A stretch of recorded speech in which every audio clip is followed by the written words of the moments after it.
Boa noite, bem-vindos a mais um encontro de saberes essenciais.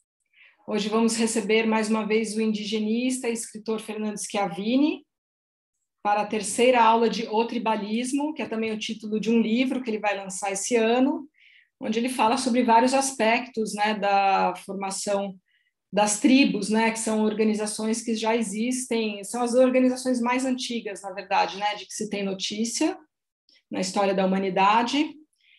E Saberes Essenciais é organizado pelo Centro de Estudos Universais, uma associação sem fins lucrativos, que atua no estudo, pesquisa, produção e divulgação de ideias, possibilidades e serviços que integram os saberes fundamentais, a arte, a ciência e a espiritualidade.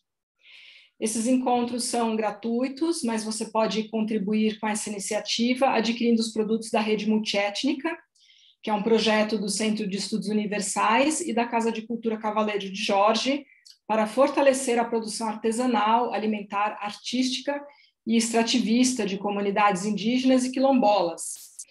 O site da Rede Multiétnica foi lançado recentemente, fizemos em maio um lançamento, aliás, no final de abril, né, um lançamento oficial, e entre os produtos comercializados estão camisetas com elementos da cultura guarani, brincos feitos pelas mulheres caiapó, cestos também da cultura guarani, cerâmicas do Alto Xingu, bonecas carajás feitas na Ilha do Bananal e produtos alimentícios também da comunidade Calunga, como fava, milho, de pipoca, farinha de mandioca, e a preços bastante acessíveis. O site é redemultietnica.com.br.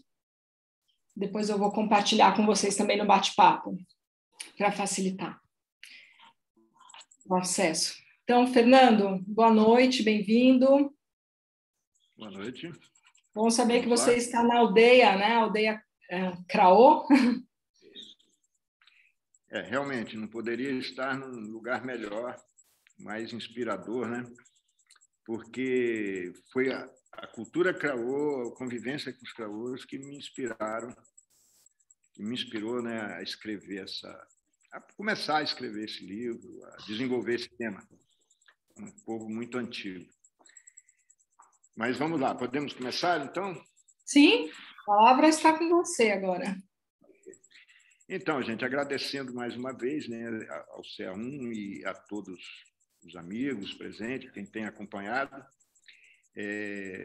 fazendo uma brevíssima retrospectiva, então, a Helena já disse da intenção do livro, né, que seria um livro que a ser lançado esse ano, que inclusive faz parte de um projeto que foi aprovado pela Lei Aldir Blanc, e eu estou trabalhando neste livro ainda bastante. Eu acabei de sair, inclusive, de uma imersão solitária que eu fiz numa chácara aí, de uma semana. Vou ter que entrar de novo. Ainda temos oficinas com o Dragon Green para complementar as nossas dinâmicas e tal, mas espero que dê tudo certo e a gente lance esse produto esse ano ainda, esse livro, né? Então, na primeira e na segunda parte, eu fiz uma retrospectiva da história sociológica, né, digamos assim, dos seres humanos a partir da teoria da evolução das espécies, de Charles Darwin, que diz que nós viemos dos primatas, etc., que já existe uma certa organização, que ele já tem uma certa organização. E, enfim, viemos, digamos, descendo na história, digamos assim. Na segunda parte, falamos sobre outros processos que não os tribais, que o tribalismo, digamos assim, imperou no mundo entre 70 mil anos, isso nós vamos ver essas datas agora, e 5 mil anos, digamos, antes do presente. Só tinha esse sistema, só essa forma de organizar. Depois começou a aparecer escrita, dinheiro, essas coisas. Aí começou outros processos organizativos, né, como feudos, reinados, socialismo, o próprio capitalismo vieram desenvolvendo depois, então, dessas revoluções da escrita, etc., tal, que nós vamos comentar um pouco também. Então, seguindo nosso guia, é o livro, né? Nós estamos na terceira parte, então, Agora nós vamos entrar numa das partes principais, que é como que se formam as tribos, como é que elas se iniciaram a formar e como elas conseguem se manter, quais são as suas bases, né? Por que elas nunca se acabam, por que elas são muito resistentes, e, né? Então, é o que comprova que existe uma grande organização complexa por trás disso. Então, vamos iniciar então direto então nessa terceira parte, né? Que diz então como que se formaram as tribos, né? Então, presume-se que elas tenham começado a se estruturar como tribos, né? A partir da chamada Revolução Cognitiva, e segundo Yuval Noah Harari, né, foi o primeiro pesquisador que falou sobre isso, teria ocorrido entre 150.000 e 70.000 antes do presente, né? Até ali, só para vocês imaginarem, né, segundo a pré-história, os bandos de hominídeos provavelmente eram compostos por famílias que não possuíam sistemas estruturados de convivência. Eram bandos que caminhavam, que perambulavam, digamos assim, em busca de comida, né, formando grupos, às vezes, cada vez maiores, mas existia uma promiscuidade, provavelmente sexual e reprodutiva entre seus membros, né? Não havia uma organização que, enfim, que impedisse isso. Durante a Revolução Cognitiva, então, quando o Homo sapiens, que já dominava praticamente todas as regiões da Terra, desenvolveram a linguagem e técnicas mais sofisticadas de confecção de instrumentos de caça, principalmente como as lanças e arco e flechas. O arco e flecha como é antigo, quer dizer, 70.000 anos, em média, antes do presente. Então, foi provavelmente nesse período que os grupos perceberam que a promiscuidade sexual poderia ou estava trazendo, né, consequências genéticas aos descendentes e, provavelmente, a partir dessa constatação, iniciaram um processo de convivência com outros grupos estranhos ao seu próprio grupo, né, que estavam formados. E iniciaram a fazer trocas matrimoniais. Então, isso aí teria sido o ponto de partida para a formação das culturas, segundo diz Stroh, em seu livro, né, Estruturas Elementares, ao mesmo tempo no limiar da cultura, na cultura e, em certo sentido, é a própria cultura. Na verdade, o Lévi-Strauss ele discorda um pouco dos pesquisadores que falam que foi unicamente pela hereditariedade complicada que as misturas genéticas provocavam que começou-se a se estruturar as tribos. Ele diz que havia uma tendência à cultura, quer dizer, o intercâmbio com outros era uma necessidade também, foi se tornando cultural. De qualquer forma, teria, né, pelas pesquisas todas que eu fiz, comparações, teria se iniciado, então, nesse período, entre 150.000 e 70.000 antes do presente, né, anos antes do presente, essa constatação do incesto e começou-se a proibir o incesto, né? Então, imaginemos assim, como que as tribos se formaram. Imaginemos dois grupos, né, distintos que perambulavam pelas planícies em busca de alimento e que, de alguma forma, usando da diplomacia, decidiram se juntar, trocando casamentos. Este é o princípio e a continuidade eterno, né, para sempre, de uma tribo. Por que eu falo isso? Recorrendo exatamente o que o Lévi-Strauss faz. A própria convivência indígena, para quem conhece, né, como o Juliano, que está nos escutando aí, o Lourenço e outros amigos, já visitaram aldeias, já tem alguma,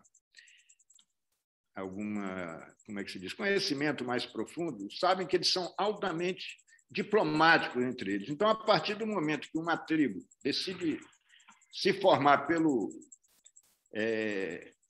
com outra, né, se juntar a outro grupo e formar uma tribo, começa também um processo diplomático que vai a vida inteira, né? A vida inteira esse processo diplomático do encontro de dois grupos que têm descendências diferentes, né, vão se tornar também eternamente uma relação de diplomacia, né, entre essas duas metades que se formam, dois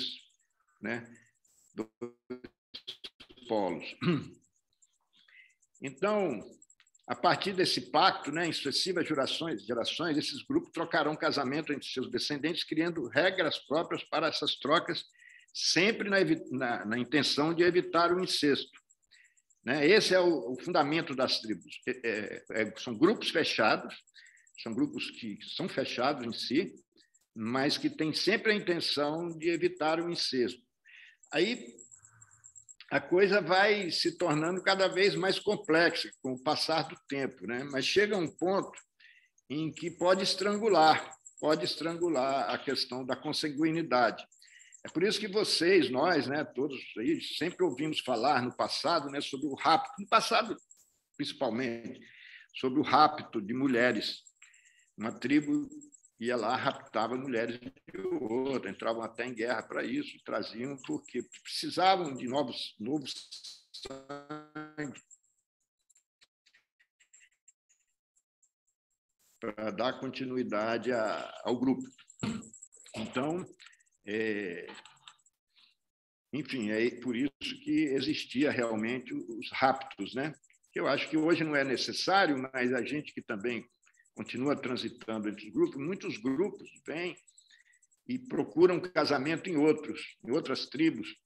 Às vezes vem numa festa, isso acontece muito aqui nos Craôs, por exemplo, vem numa festa, uma de outra etnia, aí às vezes levam uma menina daqui, porque aquela coisa, fugiu com fulano, aquela coisa de conseguir novos parceiros que não são da mesma consanguinidade. Esse é o princípio das coisas. E qual o princípio também? É o encontro de dois grupos, né? De dois grupos diferenciados entre si em termos de consanguinidade.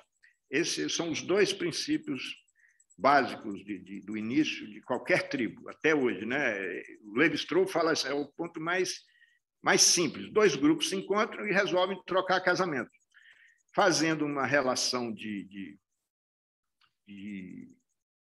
reciprocidade, né? E vamos cada vez mais formando uma relação complexa para poder dar conta, então, dessa evitação. Bom, isso posto, vamos lá, né? O que existe no livro, um negócio muito importante para vocês acompanharem, como eu falei, no livro está bem documentado isso, essa questão da dificuldade das chamadas comunidades alternativas em se organizarem, acabam se organizando da maneira capitalista, que dá os mesmos problemas do macrocapitalismo, né?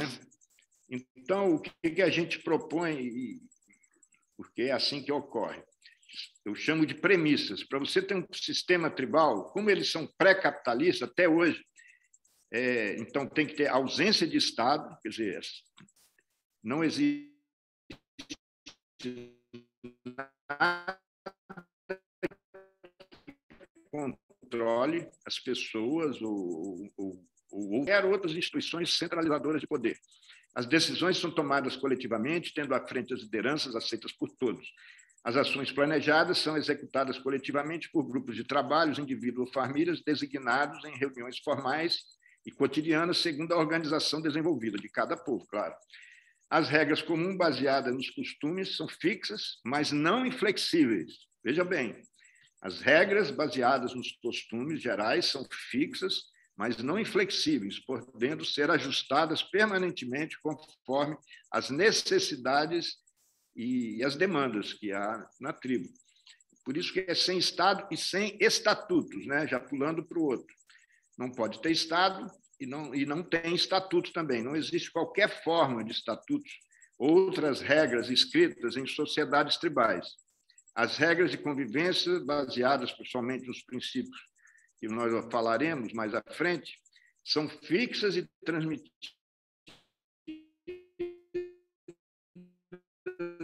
oralmente, mas podem ser ajustadas conforme áreas familiares são decididas cotidianamente, segundo os costumes e princípios daquela organização tribal, né? Então, ausência de estatuto, ausência de moeda. Os sistemas tribais não se utilizam de moeda para regular as trocas de bens ou remuneração do trabalho. Os processos de reciprocidade existentes obrigam praticamente o indivíduo a repartir a sua produção com outras famílias. E o trabalho também é executado geralmente em regime solidário ou trocado, famílias com outras, né? Constituindo-se uma espécie de escambo, que também acontece com os bens materiais. Então, não existe a moeda. A moeda foi inventada depois de que há milhares de anos já existiam as tribos, né? Então, o que eu coloquei aqui, inclusive, para relembrar, que eu proponho na obra, que a questão do dinheiro e a movimentação de bens materiais seja remanejada por uma organização formal administrada em paralelo, né? Esse que nós falaremos mais à frente sobre essa proposta. É praticamente impossível hoje, né, você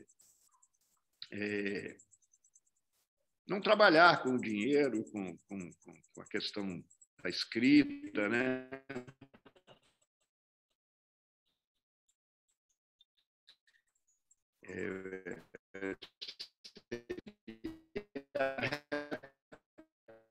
Tornar demais, mas é possível fazer isso, os elementos, e em paralelo ao capitalismo. Então, somente as residências representam alguma forma de propriedade das famílias, não existindo, no entanto, o patrimônio, representados por escrituras ou quaisquer outras formas de documentos formais. Nas comunidades tribais antigas, essas que já existem há muito tempo, as residências são construídas com materiais existentes na natureza e geralmente erguidas através de mutirões. Se a família que ali habita mudasse para outro local, ela ficará abandonada, podendo ser eventualmente usada por outra família. O uso da terra é coletivo, ou seja, qualquer membro do grupo pode cultivá-la em qualquer parte do território comum, desde que não exista outro cultivo no local, e exceto nos quintais das residências, que são de uso exclusivo de seus moradores. Negócio interessante também essa coisa da propriedade. Uma vez eu perguntei a um líder, Craô, inclusive, um velho, um senhor que está vivo ainda, se existia realmente alguma forma de propriedade entre eles. Assim, isso aqui é meu, né? Só eu posso usar, não é de outro, é meu. Então, a questão do meu e nosso, né? E ele falou, que seria esse círculo atrás das casas, esse quintal, digamos assim, atrás das casas. Por quê? Porque os criadores se organizam de maneira que, em qualquer lugar que eles cheguem, para fazer um acampamento, em qualquer lugar, por exemplo,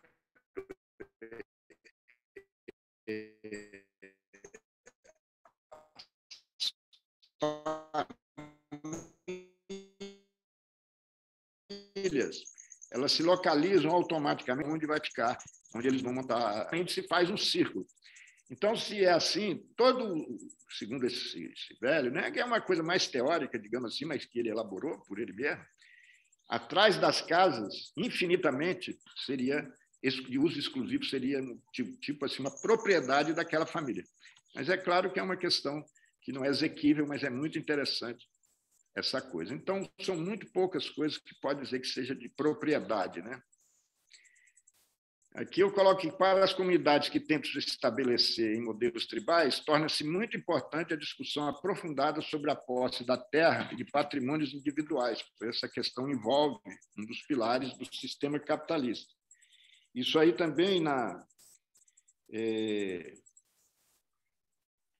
isso também nós vamos, mais à frente, ver se dá tempo de aprofundar. Eu vou meio rápido aqui, porque hoje tem bastante informação, realmente. A ausência de escrita, os povos tribais eram ágrafos, ou seja, não possuíam escrita. Assim, desenvolveram sua história, mitologia e conhecimento de forma oral, repassando às novas gerações. Como comentaremos adiante, a ausência da escrita dificulta a dominação de pessoas ou grupos sobre outros, pois, sendo a história e os conhecimentos transmitidos oralmente, eles não possuem donos individuais, nem formam oligarquias no decorrer do tempo. Tem um momento lá no livro que a gente vai discutir mais sobre a escrita, né? As consequências, quer dizer, as vantagens e as consequências que a escrita trouxe à humanidade. Uma delas é essa formação de oligarquias, que não seria possível sem a escrita, que registra lá eternamente que ele é dono daquele lugar, ou tem o sangue azul e tem direito a ser qualquer autoridade, o rei, enfim, tudo isso é gravado na escrita e fica formando essa oligarquia, o que não é possível, onde não existe escrita. Bom, esses são os pilares, as premissas que eu chamo, quer dizer, você quer formar uma tribo, você tem que ter consciência que você não vai poder usar nada disso aqui, nem moeda, nem escrita, não vai ter estatuto, não vai ter relação de poder entre as pessoas, né? Apenas uma questão. Bom, então vamos passando para o segundo, né? Segunda parte desse capítulo, que quais seriam os pilares, né? Essa palavra pilares é uma palavra meio esquisita para falar do tribalismo, porque não tem coisas muito concretas, eternas, que nunca se desmancham, geralmente sempre é uma coisa muito provisória. Apesar de que cada vez mais, né, as tribos que estão em contato estão se tornando cada vez mais fixas. Mas vamos lá enumerar esses verdadeiros pilares, né? As bases de um sistema, de uma organização tribal, que, como o capitalismo tem, que nós comentamos também no livro, tem várias bases que o sustentam, né? Vários pilares, como os bancos, como o comércio, enfim, a tecnologia da informação, são bases hoje do capitalismo. Eles têm também, os sistemas tribais têm os seus pilares. Então, vamos lá. O primeiro seria a gerontocracia. O que é gerontocracia? Seria designa o predomínio dos mais velhos nas decisões coletivas. Em um sistema tribal, os mais idosos tomam as decisões finais em assuntos polêmicos, importantes, né, que são debatidos por todos. Eles ouvem os debates, mas, no final, se a coisa não toma um rumo qualquer, eles tomam a decisão para eles, decidem e comunicam, e todos têm que obedecer, que têm que acompanhar. Então, eu coloco mais uma coisa, que em uma sociedade tribal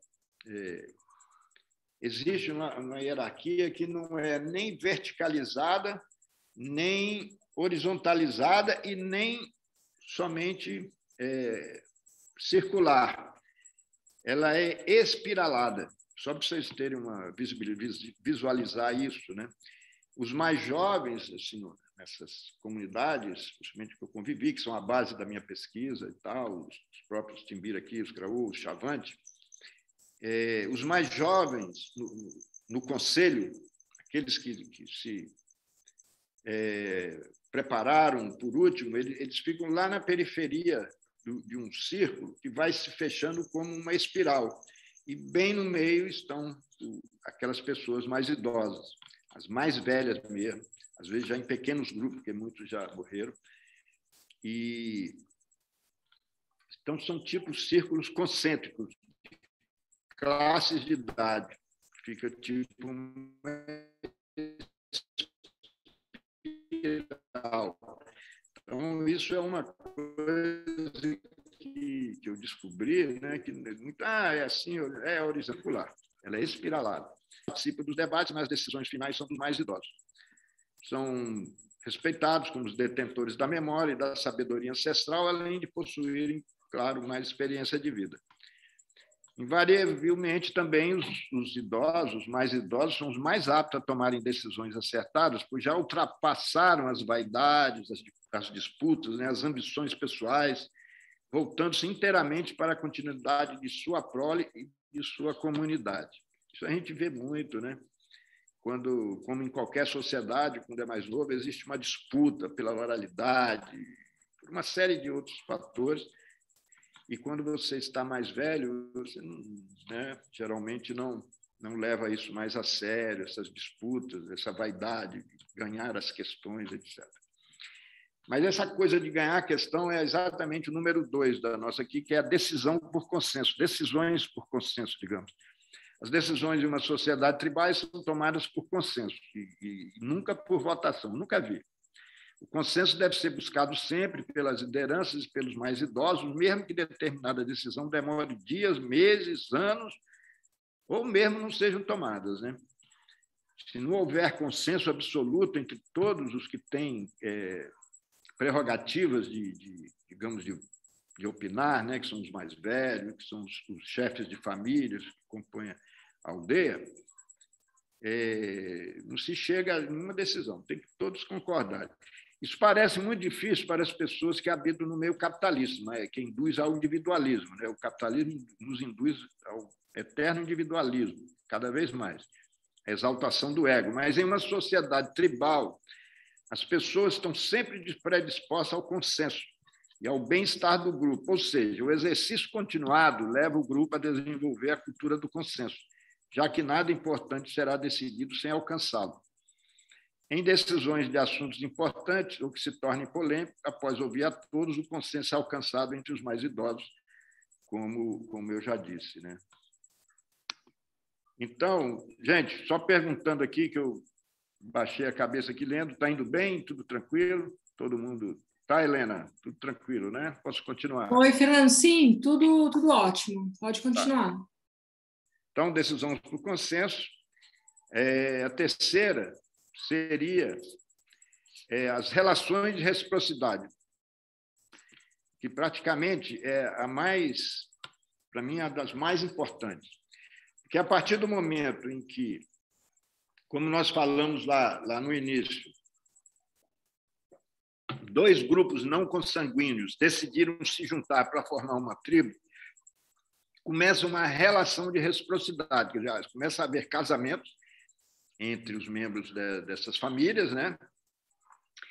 E a partir dessa troca de pares, né, de casamento, de mulheres, principalmente, é muito baseado na questão da mulher, todo o passado, né, as mulheres tinham mais importância do que os homens nessas trocas. Começa a ocorrer um processo de reciprocidade, porque um casa e vai morar lá do outro lado, ou na casa do pai da noiva ou da mãe. Né? Tem o pátrio local ou matrilocal, tanto pode ser. É a regra, né, que cada tribo estabelece, e que a pessoa com trabalho, ou o homem vai habitar a casa da mulher, a família da família da mulher, ou ao contrário, é mais comum ir habitar a casa da mulher, né, o homem, e morar ali com seu sogro, outros cunhados, etc. Né? Então, a partir daí, começa uma relação de reciprocidade, porque ele deixou parentes do outro lado, sua mãe, seu pai, tia, seu tio, e quando ele consegue alguma coisa, ele manda para eles. E assim vice-versa, toda é uma troca constante de alimentos e trabalho, né? Porque o trabalho também tem algumas regras, o que um cunhado tem que ajudar o outro, o que um genro tem que ajudar o sogro, como é que é os tios, enfim, tem que fazer também para ajudar os outros, né? Então, há uma troca constante de alimentos e trabalho que são mantidas pelas famílias, né? E que isso é baseado no parentesco. Tanto é que os antropólogos chamam isso aí, pode ser relações de parentesco ou de reciprocidade, porque ela é baseada no parentesco, né? Nas sociedades tribais antigas, elas são baseadas geralmente em relações de parentesco direto de famílias afins, ou seja, de famílias que buscam preferencialmente os casamentos de seus membros umas com as outras. São combinados, às vezes, esses casamentos que nós provavelmente vamos ver aqui mais à frente. Trocam trabalhos e tal. Então, só para registrar aqui mais uma vez, nessa proposta que a gente faz da formação de tribos contemporâneas, de grupos aqui do mundo urbano, digamos assim, onde os casamentos ainda não se realizam, é possível estruturar essas relações iniciais de reciprocidade pelos nomes próprios, que eles recebem, nome tribal. Nós já fizemos essa dinâmica junto ao Dragon Dream, e em que as pessoas escolhem determinados nomes que vão se relacionar com outros do outro lado, né? Como parentes, como tios, tias, irmãos, irmãs, possíveis maridos, possíveis mulheres, né? E então se estabelece uma relação pelos nomes. Isso é possível, até que haja uma troca de fato, né, de casamentos intertribais e tal, mas isso pode demorar um pouco, principalmente contemporaneamente, inclusive porque uma coisa que a gente viu nessas oficinas que nós já fizemos, existe uma certa resistência de falar, eu quero ser seu marido, mesmo que seja simbólico apenas, né? Tem muitas pessoas que mudaram seus processos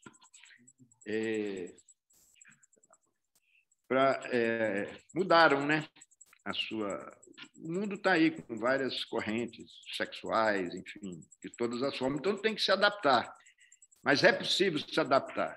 Como as tribos, eu falei, ela está sempre disposta a se adequar às circunstâncias, assim também, a partir do momento que é formada uma tribo, ela vai se adequando às circunstâncias naturalmente, e assim cada uma vai fazendo a sua própria cultura. Por isso que não existe nenhuma igual à outra, mas todas são mais ou menos dentro dos mesmos princípios, entendeu? Isso foi a minha descoberta.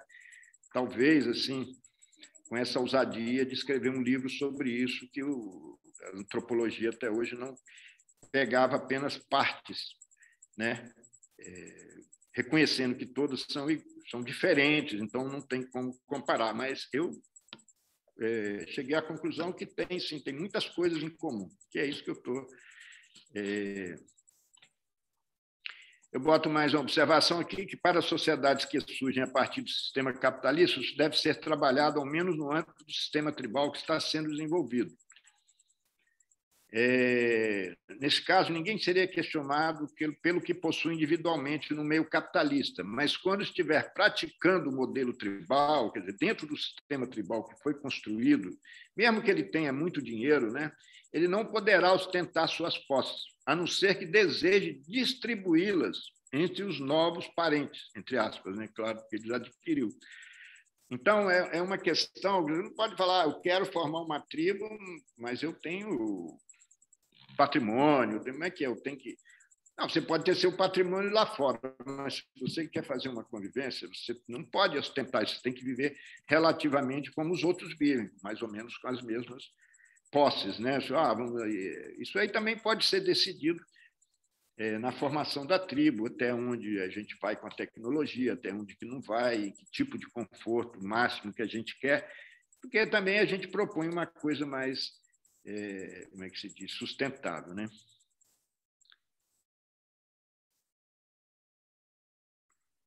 Tá, então vamos lá. Outro pilar muito importante do tribalismo são dá licença, as obrigações ritualísticas. Os processos tribais, as organizações tribais são muito, são altamente ritualísticas, né? Quase todas elas, algumas mais do que as outras. Então, sempre vai haver um calendário ritualístico, né, festivo, que deve ser seguido por todos. Então, nas sociedades já formadas, tribais, né, antigas, esse calendário é composto geralmente por festas e rituais que comemoram os ciclos da vida e da natureza, que são os rituais de passagem tal da vida, né, nascimento, morte, puberdade, adulto, velhice e tal. E a natureza também, né? Ciclos da natureza, que são as lunações, os solstícios, as passagens de estações, tudo são comemoradas, né? Então, geralmente, essas são as principais festas rituais que comemoram esses ciclos da vida, né? Quando o sistema já se encontra, então, estruturado, formam-se, assim, as classes de idade, ou seja, grupos de pessoas que se formaram juntas, ritualisticamente nas várias fases da vida e seguem juntas no cotidiano, até a fim da vida, né? Participando das decisões, dos rituais, das festas e dos trabalhos coletivos. As comemorações dos ciclos da natureza abrangem, já falei isso, estações, solstícios, lunações. Bom, o que é importante explicar aqui, que é uma coisa também que eu descobri, né? Não foi lendo, foi observando e convivendo com os povos indígenas, é o seguinte: essas festas ritualísticas, né? Essas cerimônias, ela, de um modo geral e praticamente sempre, né? Quase sempre, elas são baseadas em um mito. São ritos baseados em mitos, em histórias antigas. E é praticamente, digamos assim, uma repetição eterna do mesmo teatro, de um teatro baseado em um mito, em uma história, em um enredo, né? Então, as festas geralmente são essas reproduções. Então, tem vários personagens. Muitas vezes, uma festa tem inúmeros personagens, que tem cantos, tem danças específicas. Então, nesses rituais, cada pessoa tem o seu papel a representar. Todos têm, né? Geralmente, vem usado pelos nomes. Pode ser gestos, gritos, cantos, danças. O certo é que cada indivíduo recebe, desde criança, pelo nome, né? Algumas é pelo nome, outras é por grupos, outras é por família, não interessa. Mas, geralmente, ele recebe uma função ritual, que nos rituais, né? São funções, na verdade. Uma ele tem uma função, e outra tem outra, e outra tem outra, e ele deve desempenhar durante toda a sua vida. Negligenciar com essas funções ou deixar de cumpri-las é um dos maiores fatores de alienação de um indivíduo perante a sua comunidade tribal. Ao mesmo tempo, representa um dos maiores fatores de agregação social, pois cada indivíduo se torna único e imprescindível, pois sem ele o ritual não se realiza ou se realiza de forma imperfeita, né? Então, é isso aí, é um dos principais pilares e uma coisa assim de reconhecer o indivíduo dentro da comunidade. E por mais que você possa achar que ele seja isso ou aquilo, ele tem um papel importante, ele é imprescindível, porque senão os rituais não se realizam, né? Ninguém vai julgar ele porque ele é assim ou não, ele tem que fazer o papel dele na hora certa. Aqui eu falo um pouco sobre a religião, mas eu acho que lá na frente nós vamos falar um pouco sobre isso mais aprofundado. Então, vamos lá, lideranças. Como é que se funcionam as questões de liderança na sociedade tribal? Então, é mais ou menos assim, né? Enquanto organização política, o sistema tribal aproxima-se mais do Ocidente, né? do regime parlamentarista. O líder em uma sociedade tribal jamais decide nada importante sozinho. Ele tem a prerrogativa de propor até ideias e atividades, como qualquer outra pessoa que esteja em nível decisório. Precisará, no entanto, buscar o consenso em suas proposições para que possa executá-las. Igualmente, escutará as proposições e debates dos outros membros do Conselho Tribal e, havendo consenso sobre elas, encaminhará a execução. Então, o líder é uma coisa que também falo em Ouro, que é um assunto muito importante, né, que tem um contraponto muito grande com a questão do poder e liderança na nossa sociedade, né? E, enfim, é uma coisa totalmente diferente, que ele não acumula bens, ninguém, ele não tem privilégios, grandes privilégios, a não ser um grande prestígio, né? Se ele é um bom líder, se ele realmente sabe encontrar o consenso, sabe costurar o consenso, né? E o bom líder, no final, ele costura o consenso de várias opiniões e coloca a sua como se fosse a última, a sua, que costurou todo mundo. Esse é o verdadeiro líder indígena, né? Tribal. Ele costura e apresenta o consenso. Uma coisa interessante aqui, para todo mundo entender, que existe um direito, né, estabelecido em praticamente todas as sociedades tribais. A liderança é exercida pela pessoa ou membro da família, né, já que se ele já teria morrido, que liderou a formação do grupo, né? No caso das sociedades tribais já formadas, antigas, ele terá liderado a cisão de uma comunidade já existente, formando a sua, né? Então, a partir daí, a família daquele líder tem a prerrogativa hereditária de apresentar os líderes, os novos líderes, eternamente. Se eles não puderem, ou dentro da família não tiver alguém apto, principalmente masculino, né? Mas pode ser feminino também, essa família entrega para a aldeia, então, para o conselho, para o consenso, a escolha de um outro líder, né? Mas, inclusive, com a prerrogativa de indicar, de ter uma boa indicação, porque ela não pôde, mas gostaria que fosse. Então, é um grande direito, é um direito estabelecido, essa questão do fundador do grupo, né? Isso aí, inclusive, Juliano sabe disso, a gente meio que estabeleceu isso na aldeia multiétnica, né? Os primeiros que participaram sempre voltam e tal, e criaram um laço muito forte aí entre todos e tal, isso aí, né? Enfim, não possui praticamente nenhum privilégio. Ele se coloca sempre na mesma posição dos demais membros do grupo, não tem autonomia de ordenar ou executar qualquer coisa que não tenha sido decidida por consenso. Deve ser sempre o mais disponível, o mais despojado, o mais paciente, buscando sempre a paz, a harmonia e o respeito entre as pessoas e as famílias que compõem o grupo. Um dos principais, então, né, funções do líder é não deixar que a sociedade se rompa, enfim, que saia um grupo dali, que rompa entre eles. Por isso que ele tem que estar sempre consensuando as coisas. Geralmente, nas sociedades tribais, também o líder conta com auxiliares que o ajudam a organizar o trabalho e o substituem na sua ausência. Bom, produção familiar, outra base do tribalismo, né? A produção familiar. Em praticamente todos os sistemas tribais conhecidos, a principal célula de produção e distribuição de alimentos e bens de consumo é a família, geralmente denominadas famílias extensas. As famílias podem se juntar em mutirões para realizar determinadas tarefas, como construção de casas, trabalho na lavoura, etc. Mas as propriedades dessas residências das lavouras são familiares e não coletivas. Da roça, vou fazer uma roça da família. Então, digamos, propriedade sempre entre aspas, mas elas é que têm que cuidar daquela lavoura, daquela casa e tal.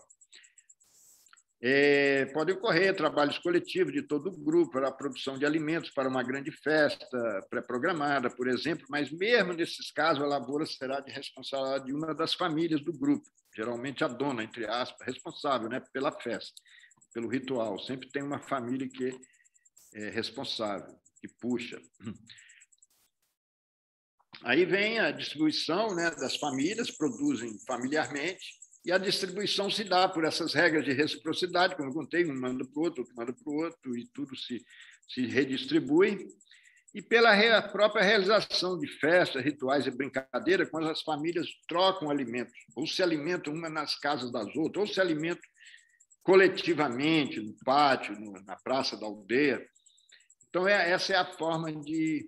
Então, o excedente da produção é utilizado assim, nas festas e rituais.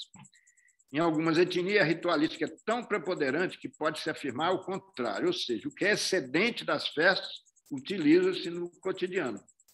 Na verdade, torna-se tudo praticamente uma só coisa. Idealmente, em muitas etnias, todos os dias deve haver festa. Mais uma vez, né, para quem conhece os Kraus aqui, é isso, tem que haver um ritual, um fragmento de ritual, alguma coisa festiva ou cerimonial, todos os dias. Esse é o ideal de várias etnias. E nisso aí se dá a troca, ou a distribuição do chamado excedente. E eu coloco aqui que consideramos um equívoco, no mínimo o caminho mais difícil, a tentativa de organização coletiva do trabalho, da produção, armazenamento, distribuição e comercialização de bens de consumo, que a gente observa geralmente nas comunidades alternativas, intencionais, né? Eu tenho visto muitas comunidades, já visitei várias, em que as pessoas não cozinham nas suas casas, cozinham coletivamente, comem coletivamente todos os dias. É uma coisa que começa a dar problema, né? Porque a organização coletiva, a distribuição da produção, não deu certo por muito tempo em nenhuma parte do mundo. Veja aí o sistema comunista, né? Que foi praticamente extinto por essa coisa de coletiva do trabalho, distribuição da produção e tal. Então, a última grande tentativa nesse sentido foi o meu papai. Esse tipo de organização coletiva, né, pressupõe equivocadamente que todas as pessoas possuam, né, o mesmo caráter colaborativo, as mesmas qualificações e as mesmas disposições para o trabalho, para determinados trabalhos. O que não existe isso, né? Pressupõe também que algumas pessoas fiquem encarregadas de administrar a produção de todos, o que gera desconfianças e conflitos. Obviamente, é possível organizar sistemas cooperativos em paralelo ao tribal, se houver assim a intenção ou uma produção maior, né? Como eu disse, pode-se fazer uma sociedade, uma entidade formal em paralelo. Mas na organização tribal em si, ela é familiar e as trocas são familiares, né? A alimentação é familiar, a produção é familiar e existem as trocas entre elas, né? Então vamos lá para o sexto, seria a organização por clãs, metades e grupos, né? Que nos remete lá ao início, dois grupos se encontraram, geralmente eles se localizam, né, na aldeia, opostos ao outro. Se a aldeia é circular, como muitas etnias fazem suas aldeias circulares ou semicirculares, ou quadradas mesmo, como os Kayapó, mas sempre se colocam em oposição ao outro, onde ele tem que buscar casamento, né? Então, esses grupos tornam-se clãs. Algumas sociedades tribais são clânicas, né? Se organizam por clãs, outras apenas por metades, outros por grupos, subgrupos, linhagens. Isso são coisas, são elementos que vão se agregando à cultura daquela etnia, né? Que faz elas serem diferentes umas das outras. Mas praticamente todas, inclusive para facilitar as trocas matrimoniais, se organizam em dois grupos, né, que se opõem e que espacialmente e também pertencimento do indivíduo a esses grupos geralmente está ligado ao nome que recebe ao nascer, ou à linhagem, espécie de subclãs, né, que podem ser patrilineares, linha de descendência paterna, matrilineares, materna. Bom, são, digamos assim, estão sempre em oposição, né? Esses grupos estão sempre em oposição, nascente, poente. É muito parecido, né, para as pessoas que gostam das culturas orientais, é muito parecido com as yin e yang, é muito parecido com o yang, toda a movimentação, toda a relação, né, desses elementos que se opõem e, ao mesmo tempo, se entrelaçam, né? Muito parecido com o yang, o yin e o yang, né, da cultura oriental, essa organização por grupo, por metades, por clãs, como podemos falar, ou linhagens. Tá. Então, o sétimo pilar que eu coloco aqui, que pode ter alguma polêmica, seria o processo educacional próprio. Por que eu coloco aqui? Uma das coisas que... Bom, deixa eu ler desde o início aqui do que eu escrevi, que a base mantenedora de qualquer sociedade, inclusive as tribais, é a formação de crianças e jovens. Todas as tribais têm um processo educacional de formação de crianças e jovens. É iniciado geralmente por volta de 7 anos, com a criança inserida em um grupo de crianças mais ou menos da sua idade, do qual ele fará parte o restante da vida, formando assim as classes de idade, como eu falei. Durante o aprendizado, pode ocorrer período de isolamento, treinamentos físicos, prova de resistência, frio, calor, dor, solidão, etc., e outras provas. Isso nas antigas, né? aprendem a fabricar seus artefatos de caça, de pesca, cultivar os alimentos, fazer abrigos, aprendem as histórias, as mitologias das cantigas antigas, os seus papéis nos rituais, as estratégias de guerra e defesa do território, a cuidar de suas futuras famílias, respeitar os mais velhos, executando as decisões grupais. Então, todo esse processo vai até mais ou menos 18 anos, quando são ritualisticamente formados, né? Entrando a partir daí no círculo dos adultos. Eles praticamente passam a frequentar o chamado conselho tribal, apesar de que, na maioria dos grupos, enquanto ele não alcança uma certa idade, que deve ser lá para os 40 anos, ele não pode nem falar nesse conselho. Ele só quando ele tiver mais idoso um pouco.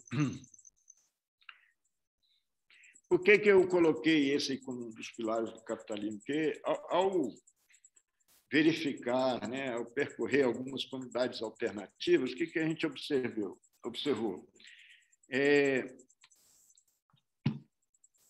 Os pioneiros chegam com boas intenções, com boas ideias, com bons sentimentos, de viver bem entre eles, vão tentar e tal.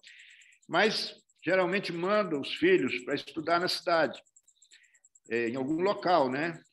Não ficar sem estudar, não tem um processo educacional próprio da tribo. Então, o que acontece? Quando eles voltam, eles não pegaram aquela liga, né, dos pioneiros, e geralmente não querem viver ali, aí vendem o patrimônio, né, e algumas comunidades dessas, tem lá o lote, né, tem a casa boa, então aí começam as brigas, porque a comunidade não quer que qualquer um, às vezes, vai morar lá, mas ele quer vender, porque ele não está a fim de ficar ali. Então, essa coisa é uma das coisas que mais assim, dá problema, né, dão problemas na continuidade dessas comunidades, certo? Vamos lá, falei que tinha muita informação hoje, né? Deixa eu ver a hora aqui, se nós vamos passar muito. São 21. Então, outro pilar, né, uma coisa que sustenta, como eu falei, a história oral, um pouco mais rápido, a história oral, né, que não permite dominação de uma pessoa pela outra.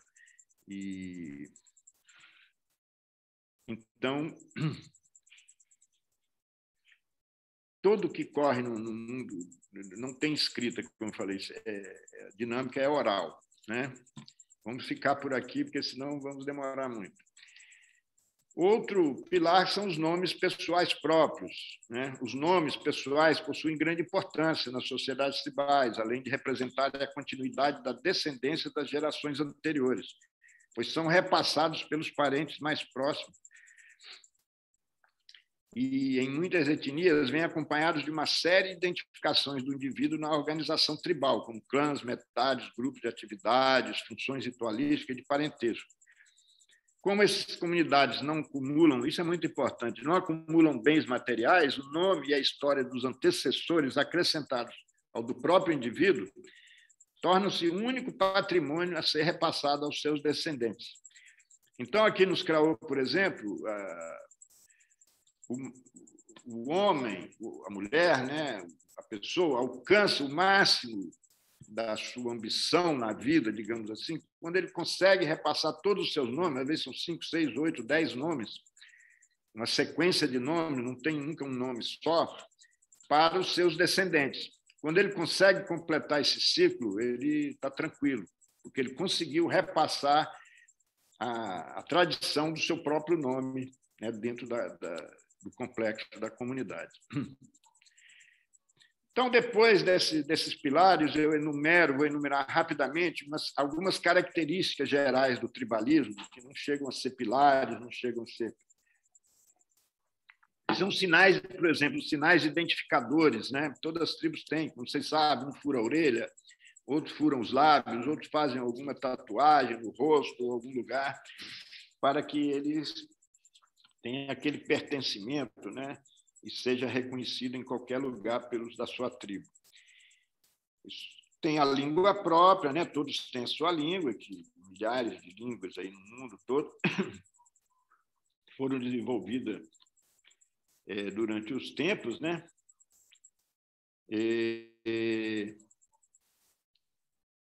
Então, ter uma língua própria, uma tribo ter uma língua própria, onde ele consiga se entender e se diferenciar e também combinar as coisas sem que tenham interferência, né? É muito importante. Isso não é, como eu boto aqui, não é uma tarefa impossível, desde que o grupo se empenhe verdadeiramente nisso. Pode pegar emprestado a estrutura de algum idioma e, aos poucos, substituindo os termos da língua falada por todos de acordo com as necessidades. Então, não é impossível criar novas palavras, expressões e criar uma língua da tribo contemporânea.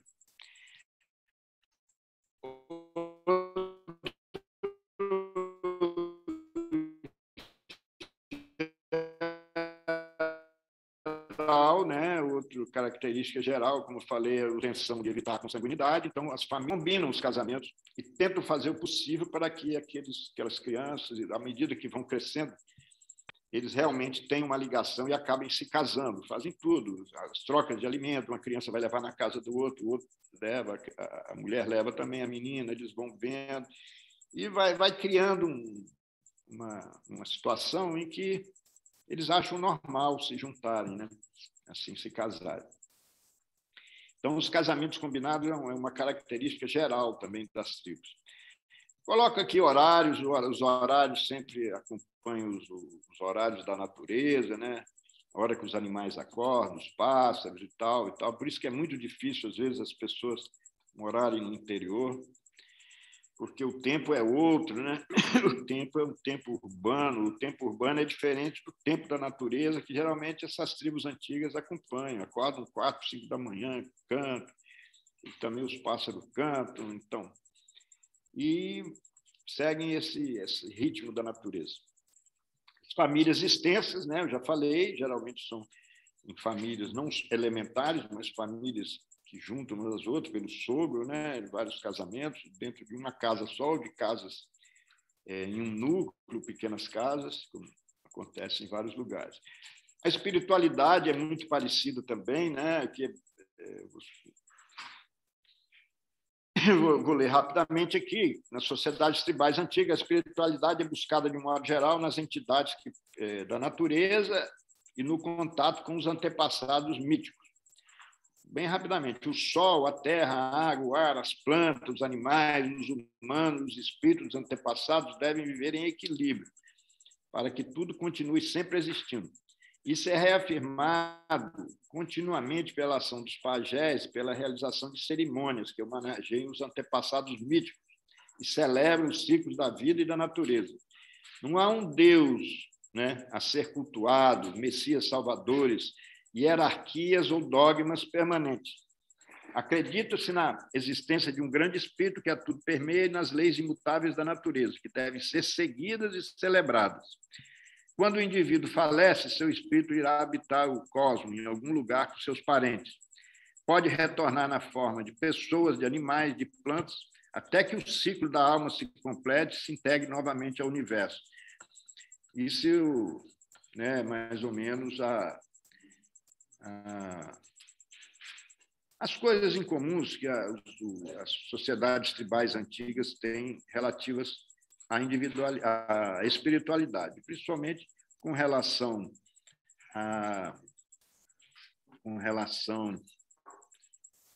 aos antepassados, né? O culto, digamos, aos antepassados, ou a busca dos antepassados e das entidades da natureza, que protegem a natureza e tal. E é muito importante também, principalmente os indígenas, os brasileiros, né? Um grande seria o sol, né? O sol não é que seja um deus, ele é muito forte, né? Um criador. E realmente, se você prestar atenção, nós dependemos do sol. Se não existisse o sol, não existiria nem a Terra, muito menos nós, né? Ou não existiria ela nessa perfeição que existe, enfim, do sistema tribal, do sistema solar. Mas então, aí depois, gente, eu tenho mais direito tribal, eu comento quais são as principais regras de alguns direitos tribais, né? O direito à liderança, o direito de família, quando ocorrem separações. Então, direito penal, quando ocorre crimes, né, principalmente crimes graves, como homicídio, o que ocorre. Fala um pouco sobre um pouco de ética tribal. O que seria a ética tribal? Como é que, né? Eu não vou, enfim, me alongar mais aqui, porque realmente já está passando bastante da hora, quase 10 minutos da exposição, mas os principais são esses os principais pontos que eu queria elencar para vocês, que seria como se formam e como se mantêm as tribos, quais são os seus pilares, quais são as suas bases.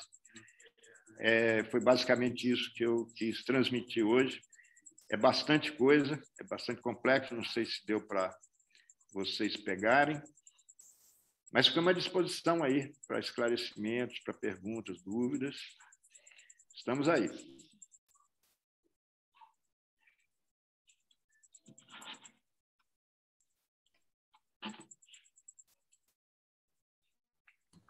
Boa noite. Eu gostaria de fazer uma pergunta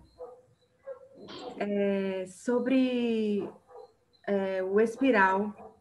Eu gostaria de entender, é mais relacionado à idade, ao... Uhum. E que mais que inclui essa espiralidade?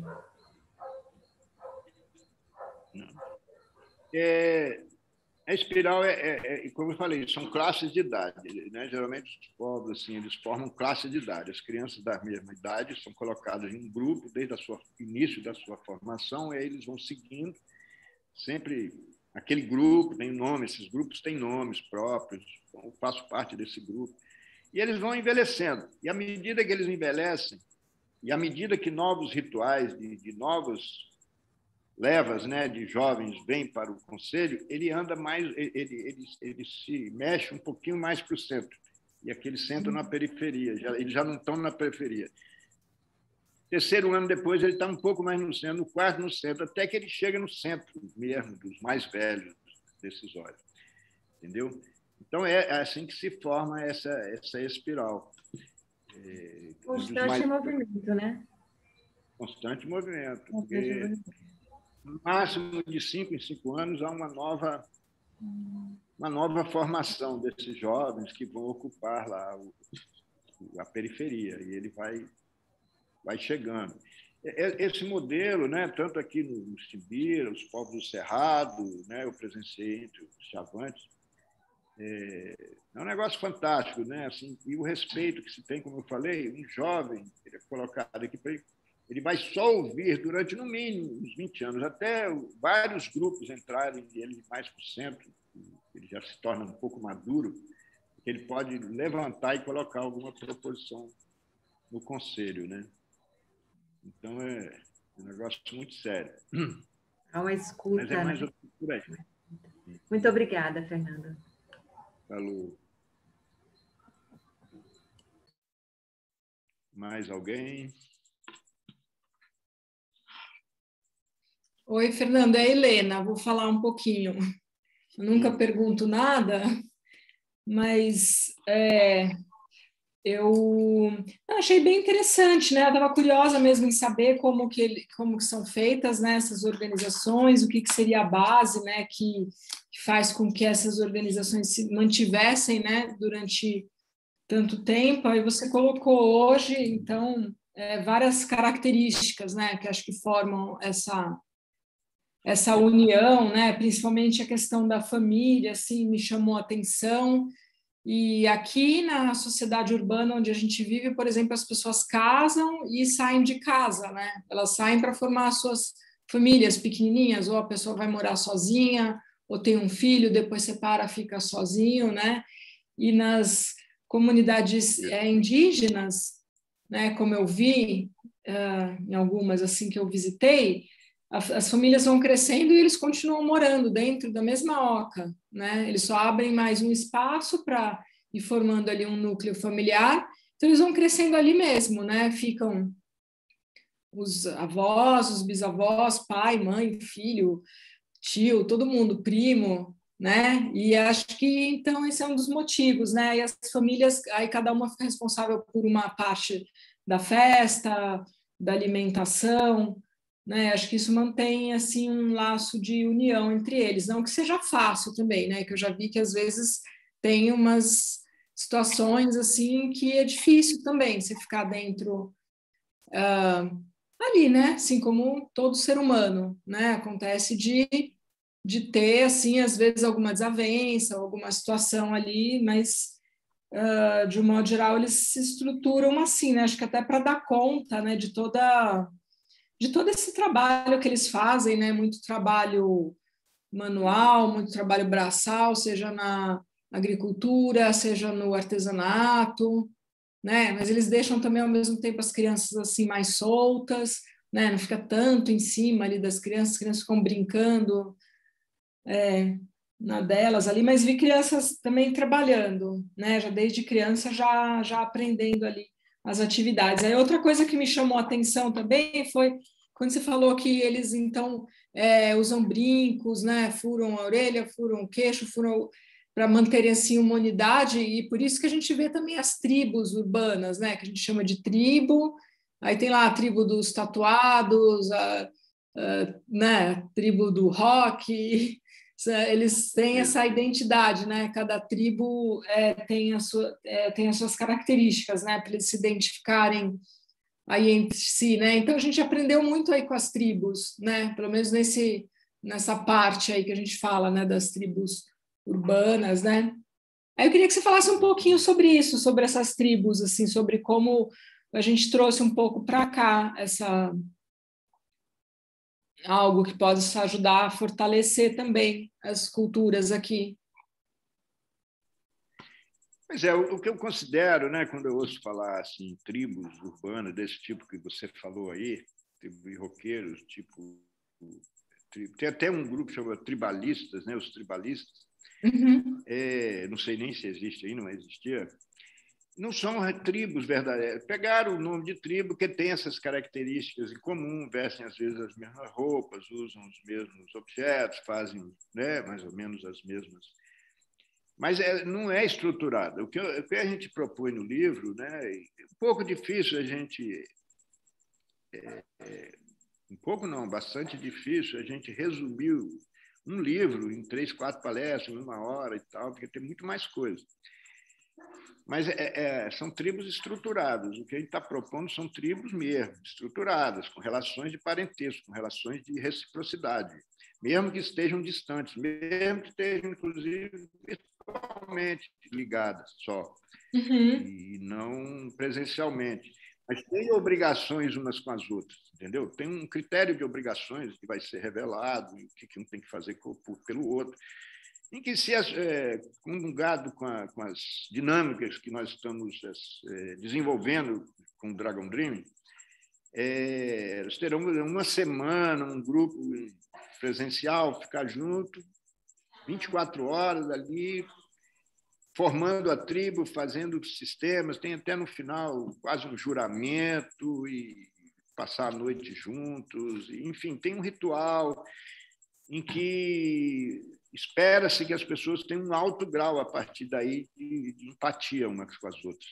Isso já foi testado num curso do Dragon Dream que nós fizemos, em que só durante um dia nós fizemos para apresentar esse processo, não era específico, era apenas um grupo que se instalou ali dentro do curso, e tivemos só meio-dia para apresentar e fizemos esse cruzamento com as dinâmicas, as pessoas se tornaram praticamente parentes, né? Assim, de nomes, e seu nome tribal e tudo. E essa tribo, apesar de ali, no outro dia terminou o curso, todo mundo foi embora, mas nunca mais se separaram. Existe um grupo hoje no WhatsApp, em que periodicamente são feitas reuniões. Agora estamos que eu participo também, criando um calendário ritualístico, que mesmo à distância a gente possa, à beira de uma fogueira, cada um no seu local, ou qualquer coisa, podemos cantar, possamos reverenciar a natureza numa lua tal, ou numa lua X, ou numa passagem de estação. Então, Mesmo à distância, nós estamos desenvolvendo esse processo. O ideal, claro, é viver juntos, né? Fazer essa experiência juntos, estar sempre juntos, sempre se reunindo, se visitando, festejando, cria uma empatia cada vez maior. Mas ela é possível também fazer virtualmente. Nós já estamos com essa experiência em andamento. Inclusive, no futuro, quando essa questão das oficinas com Dragon Dream se fecharem, nós poderemos passar essa metodologia também à distância. Então, mesmo que não consigam se encontrar, essas pessoas que desejam fazer uma tribo, será desenvolvida, porque o Dragon Dream já tem essa, né, mesmo o pessoal que eu estou trabalhando de Brasília já tem essa metodologia à distância de dar os cursos, nós poderemos fazer tribos à distância. Entende? Mas tribos estruturadas. Se ela vai continuar, se ela vai prosseguir, se ela vai criar sua própria cultura, aí depende de cada situação, das pessoas, da vontade de cada grupo, né? E nosso objetivo, nosso alvo principal, né, o nosso público-alvo, digamos assim, principal, seria já essas comunidades que já se estabeleceram e que estão com dificuldade, às vezes, de prosseguirem. E se quiserem testar esse novo modelo, né, um formal e outro não formal, sem escrita, como a gente contou, então é possível. Entendeu? Então, são tribos estruturadas, não são tribos apenas de nomes, de características comuns, são de reciprocidade. Por isso que é um dos principais, são as ligações, são verdadeiras teias de aranha que se formam nessas tribos, nessas organizações. Né? Uhum. Verdadeiras mandalas de trocas, de obrigações ritualísticas e familiares. É por aí. Eu queria falar, mas eu não acho a mãozinha. Como? Pode falar. Oi, Fernando. Opa, Malu, eu não estava te vendo aqui. Cadê você? Estou tentando botar o vídeo aqui. Oi, tudo bom? E aí, tudo bem? Tudo. Estamos aqui na aldeia, mais uma vez. Fala. Menino, você virou agora um antropólogo de carteirinha, hein? Né? Pois é, quem diria, né? Eu estou com medo dos antropólogos do pau. Vai que esse cara... Mas fala. Bom, uma coisa que eu queria ressaltar é a questão da convivência diária e quase ininterrupta entre eles, né? Tanto nos Karaô quanto nos Guarani, né? Você percebe que tem um sistema que regula esse convívio, que é bastante diplomático em qualquer um dos grupos, e a convivência do que você nasce até quando você morre com quase as mesmas famílias, isso gera um conhecimento muito grande entre eles. A coisa que mais me admirou nos Karaô, que foi o primeiro grupo que eu vivi junto e morando junto, foi perceber a qualidade das pessoas e do convívio entre elas, né? Parece que eles se conhecem mais do que a gente. Eles têm relações com todos, né? De uma forma muito mais íntima, né? Que nós. Eu acho difícil tentar reproduzir um modelo de forma semelhante aos grupos indígenas, no sentido que você estava falando, não adotar a escrita. É impossível, né? Nós somos sociedades da escrita. Não adotar o dinheiro, quase impossível, né? Eu acho que tem muita coisa que dá para se inspirar nos grupos indígenas, mas não dá para formar grupos tal qual eles são. Até eles, hoje em dia, têm escrita, até eles, hoje em dia, rola o dinheiro, o que passou a ser até um problema entre eles, né? Nós presenciamos os CRAO quando era só os CRAO, né? E depois, quando vários passaram a ter empregos, a ter salário, a diferença que isso dá em relação ao resto que não recebe. Tudo isso a gente presenciou com eles, né? Então, eu acho muito interessante você colocar as formas de organização dos grupos indígenas como exemplos, como reflexões, mas transferir ipsis literis para nós, eu acho que não é possível, né? No mais, eu estou achando muito bom esse trabalho, porque hoje em dia, cada dia mais você vê muita gente indo para o meio rural, muita gente formando ecovilas, né? E que precisam discutir esse tipo de coisa. Por exemplo, eu gostaria que você ressaltasse bastante a divisão em metades dos CRAO. Isso é muito interessante para a organização e para o equilíbrio social, né? Lu, eu escutei em parte aí as suas colocações, né?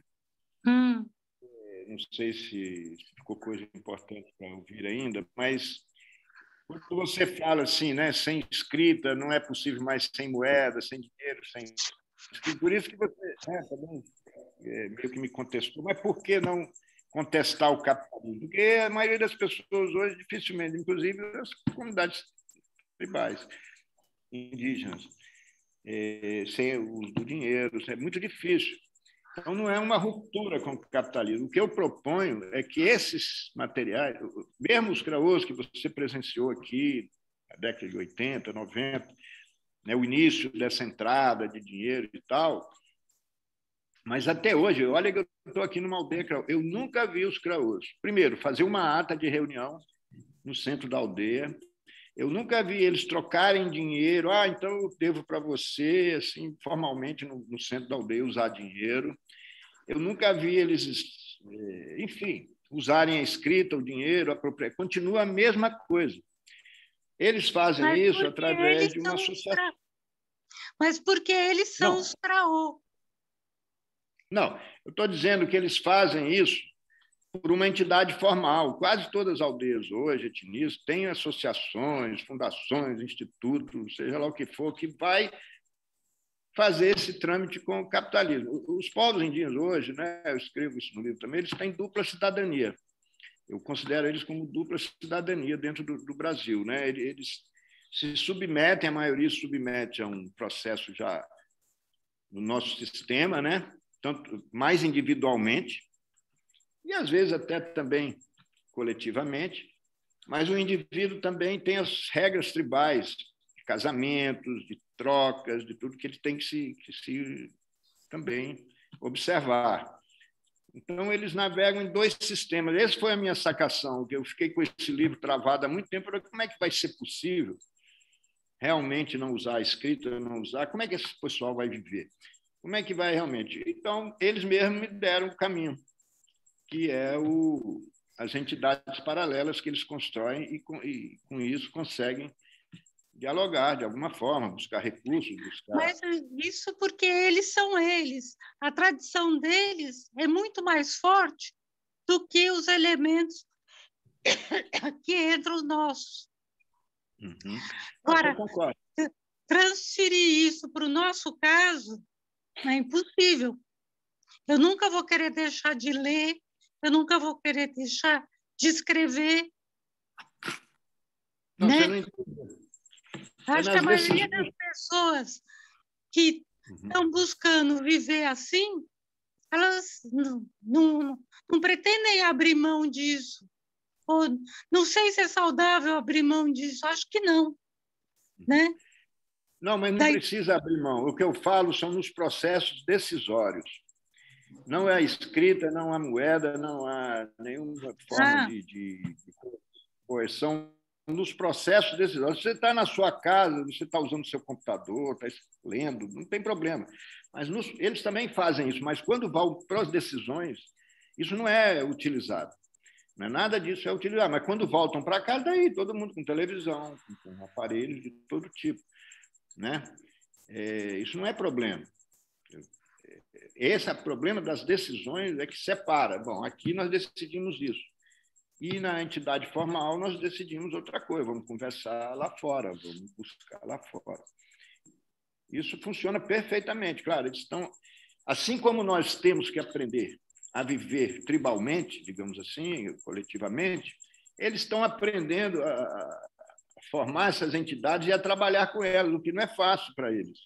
Até hoje, mais de 20 anos eu consigo, acabei de apanhar aqui, de ter um grande problema aqui com o projeto, porque não é fácil eles lidarem com o capitalismo, prestação de conta, esses processos todos. Então, eles também estão apanhando. E nós vamos também sofrer um pouco, bastante, para voltarmos a ser coletivos, porque o capitalismo nos individualizou, nos arrebentou, sim, nos afastou uns dos outros e da natureza.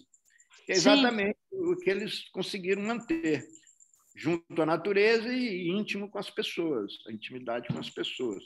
Então, é um desafio mesmo, não tem nem dúvida. Mas é um desafio que leva a uma utopia que já vem sendo sonhada há muito tempo, né? Que é se livrar um pouco, o comunismo, o socialismo... Da sustentabilidade, né, hoje em dia. Uhum.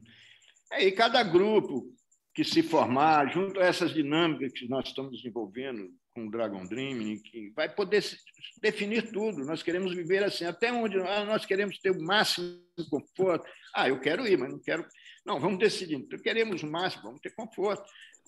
Vamos ter cargo. Vamos produzir na terra com máquinas. O ideal é que não, mas se decidir, não, vamos usar máquinas.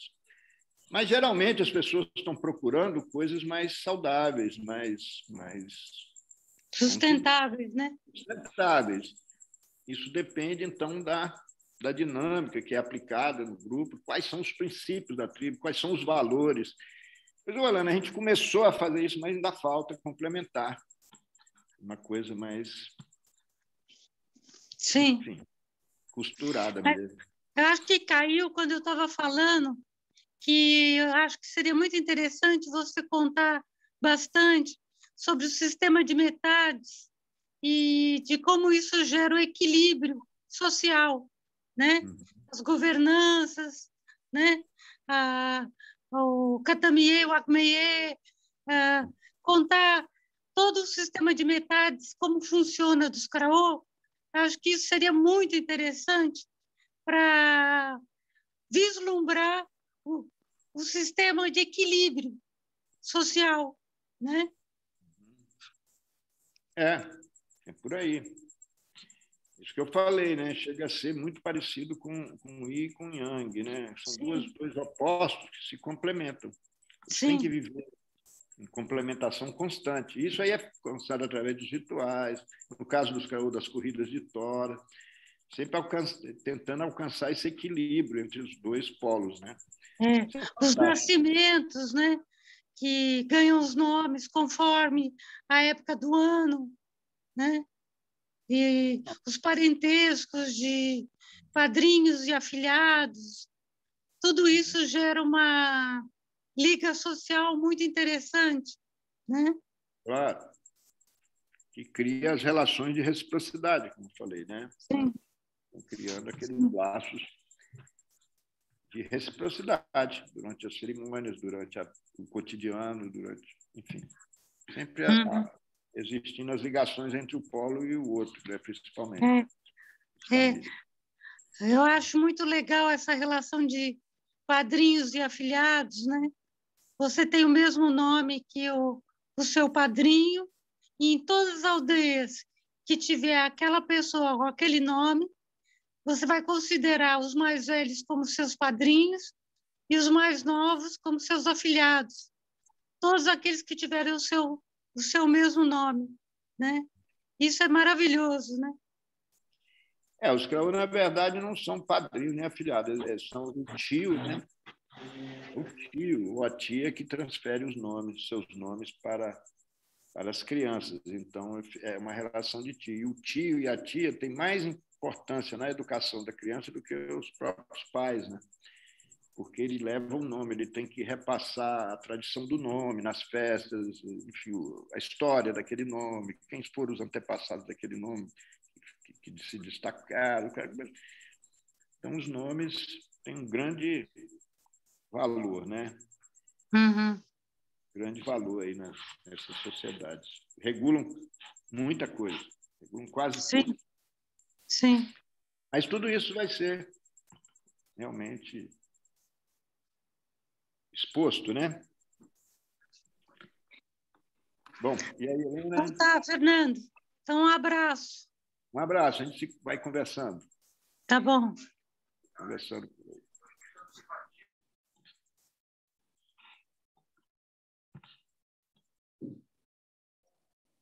Então, Fernando, vamos encerrar? Sim, se já não tem mais nenhuma manifestação, Tem mais alguma vamos, né? pergunta? Senão a gente encerra. Uhum. Então, ok.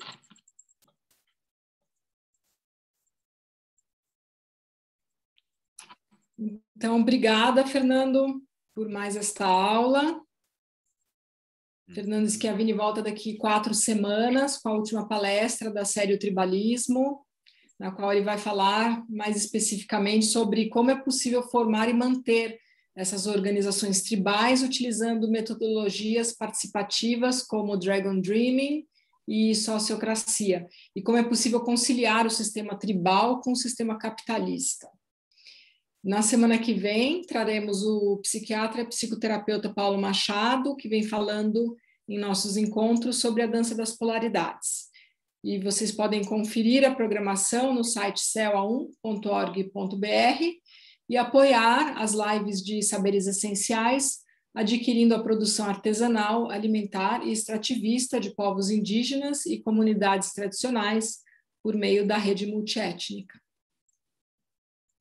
Agradecemos a participação de todos e todas, e até semana que vem. Da minha parte também, agradeço a todos que nos acompanharam.